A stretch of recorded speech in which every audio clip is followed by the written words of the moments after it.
if you are living with children, keep following the advice to the best of your ability. However, we are aware that this will not always be possible. So that's what Dominic Cummings is falling back on. He is saying that his wife wasn't feeling very well. He feared he'd become unwell. Who was going to look after their 4-year-old?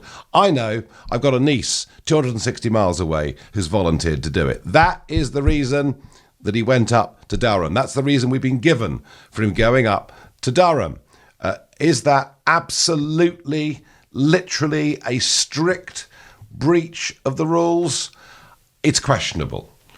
I think when it comes to the trip to Barnard Castle, that was the most extraordinary part of it, where he said that he was worried about, he was going to drive back to London, but he was worried about his eyesight. So he put his wife and kid in the car and went for a drive for half an hour to see whether his eyesight was okay. Well, I would have thought if you're worried about your eyesight, the last thing you do is put them in the car. And it just so happened on that journey that the little lad wanted to stop for a comfort break. Didn't need one, by the way, all the way from London up to Durham, because they never stopped apparently on the way up.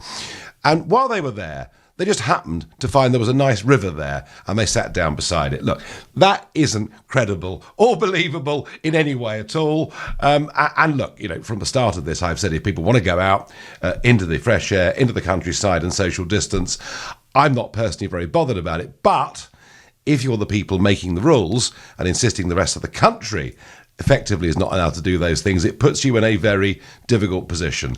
I thought he was calm. I thought he was in control. I thought he was considerably politer than perhaps I would have expected. He clearly is in breach of the rules. Is that enough for him as an unelected advisor to be got rid of?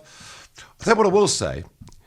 The one group of people who've come out of today quite badly are the media pack. And I think some of the scenes outside his house in London will almost have made people feel a bit sorry for Cummings and the kind of siege under which he's living. It is clear that Boris Johnson wants to stick with him. It is clear that there are many, not all, but many in the Remain camp particularly, who would like to see the back of him, who think Cummings going now may well aid them in getting us to extend, beyond the end of this year, staying within the EU rulebook.